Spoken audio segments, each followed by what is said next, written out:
Elle est belle, élégante, une princesse au visage d'ange, simple et délicate, caressée par l'innocence, 15 ans. Tellement mignonne pourtant, elle n'en est pas consciente, elle trouve sa poitrine petite, ses fesses immenses. Elle se fait des tripes, elle pense qu'il faut qu'elle change, elle voudrait se sentir unique, mais elle se sent juste différente. Elle se déteste, elle noie dans les complexes, ses copines ne parlent que de sexe et elle stresse, parce qu'elle est encore vierge en secret. Chaque soir, elle rêve du prince charmant, même si elle sait que ce genre d'histoire n'arrive que rarement. Et avec le temps, en elle s'installe le doute, alors elle prie que Dieu l'écoute. Mais les jours passent, le chagrin grandit, et tous les garçons qu'elle aime plaisent aussi à sa meilleure amie. Amie d'enfance, amie de cœur, amie pour toujours. Ouais, le genre d'ami qui te trahit pour une histoire d'amour. On en parle comme d'une maladie qu'on a souvent lorsqu'on est petit, mais dont on guérit quand on vieillit. Et si à 15 ans l'amour est fictif, pourquoi chante-t-elle dans la langue de Shakespeare un refrain qui fait Let me know when the world is a better place, maybe then I'll come back. Now I'm going to outer space, looking for another place to crash. Let me know when the world is a better place, but now you have to let me go. I'll meet you there on the patio, where Juliet met Romeo. Il est pisse, enfin c'est ce que ses amis disent. Le genre de gosse qui n'aimait que des ondes positives. 16 piges, si romantique, pas le type classique qui ne pense qu'avec sa tête. Enfin comme tous les mecs qui pensent tout le temps au sexe. Mais ça n'empêche que son rêve est de trouver Juliette. Mais plus il cherche et plus l'espoir faiblit, et l'on oublie le sens de la vie.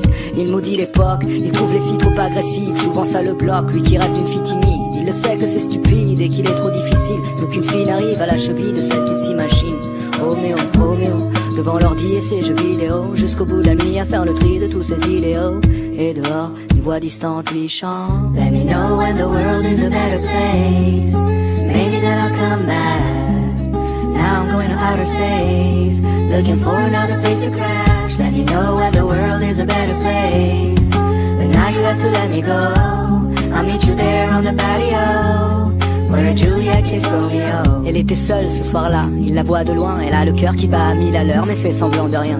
Lui pour une fois n'y pense pas trop et son instinct le guide, et tout lui vient de manière instinctive. Il s'approche d'elle, salut, ça va? Elle lui sourit, et voilà, c'est aussi simple que ça. À quoi bon chercher des prétextes quand il suffit d'un mot, d'un geste, et le destin fait le reste. Ils passent la nuit à se raconter leur vie, à s'enlacer, faire l'amour, s'embrasser à l'infini.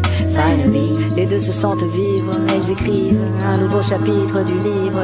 Juliette et Roméo, Roméo et Juliette, sans fin tragique, une histoire si parfaite. Le genre d'histoire qui aujourd'hui n'existe pas, car ici-bas, souvent, ça finit comme ça.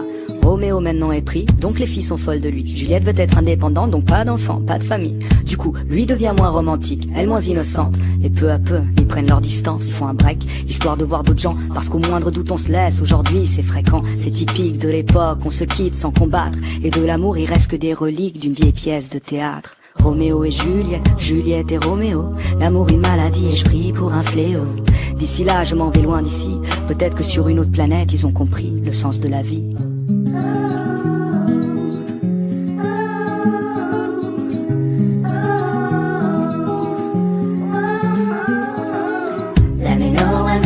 A better place, maybe then I'll come back.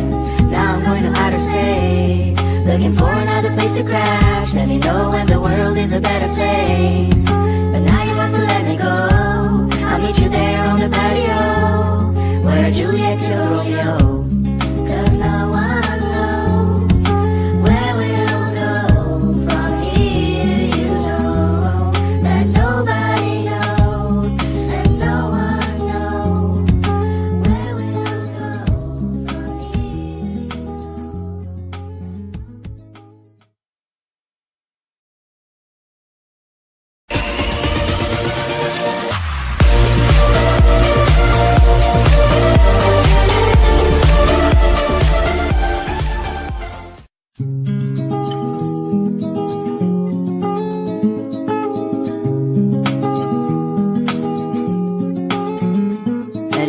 Élégante, une princesse au visage d'ange, simple et délicate, caressée par l'innocence, 15 ans.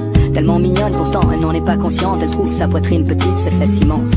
Elle se fait des tripes, elle pense qu'il faut qu'elle change, elle voudrait se sentir unique, mais elle se sent juste différente.